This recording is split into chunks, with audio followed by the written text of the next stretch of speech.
Cənnət material aləm kimi deyil. Biz buranı görürük, bu aləmi görürük. Bu aləmi gördüyümüz üçün də elə bilirik ki, cənnətin də qayda, qanunları bura uyğundur deyə cənnət də birdən bizi bezdirər. Cənnətin qaydaları, qanunları material aləmin qaydaları kimi deyil. Material aləmin həddi var. Yəni nə deməkdir bu? Material aləmdə nə əldə edə biləcəyisə bir həddə qədərdir də, o tərəfəsi yoxdur. Hüdudu var. Material aləmdə qardaş, dünyada nə qədər torpağın ola bilər sənin? Nə qədər olur olsun 510 milyon kvadrat kilometrdən çox olmayacaq. Niyə? Çünki dünya sahəsi o qədərdir. Başa düşdünüz nə demək istəyirəm deməz. Azərbaycanda nə boyda torpağın olur olsun Azərbaycandan böyük ola bilməz də. Çünki buranın ərazisi 86 min kilometrdir. Kvadrat kilometrdir. Sözümün canı odur ki, dünyada nə əldə edə biləcəksənsə, buranın imkanı daxilindədir. Hüdudu var, həddi var. Çoxun verə bilməz sənə. Çünki çoxu yoxdur burada, bir yerə qədərdir burada. Amma cənnət material aləmin fövqündədir və hüdudu olmayan bir məkandır deyə, orada olan nemətlər həmişə eyni dadı verməyəcəyi.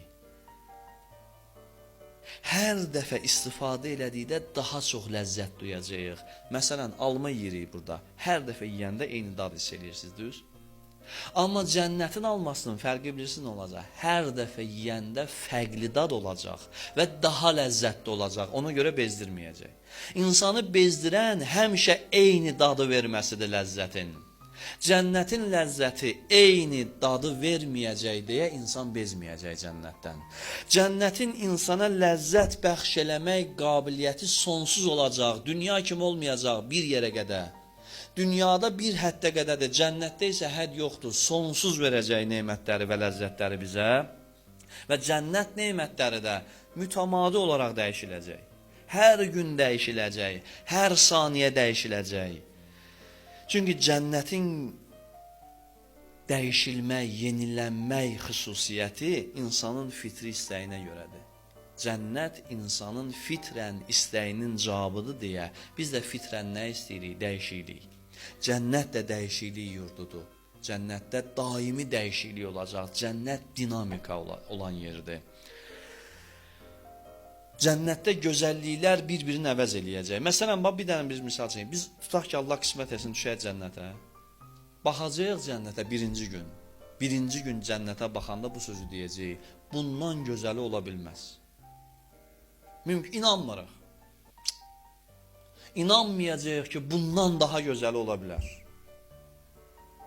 Səhər, misal üçün, tutaq ki, orada düz deyə bizim kimi gün bu söhbəti olmayacaq. Bu cür səhər axşam olmayacaq. Məsələni sadəcə başa düşək deyirəm. Biraz keçəcək, bir də ayılacaq ki, cənnət tamamilə başqa cür oldu. Baxacaq, deyəcək ki, yox, indi daha da gözəlləşdi. Amma bundan o tərəfəsi olmaz da. Bu qədər olacaq. Sabah yenə dəyişiləcək. Və əbədiyyətə qədər dəyişilə gedəcək, insan hər dəfəsində də deyəcək ki, inanmıram bundan daha yaxşısı olsun. Çünki Allahın kamalı, lütfü, sonsuzluq deyə, Allahın bizə cənnətdə verdiyi nemətlər də sonsuzluğa qədər gedəcək. İndi siz təsəvvür edə bilirsiniz cənnətin necəliyini.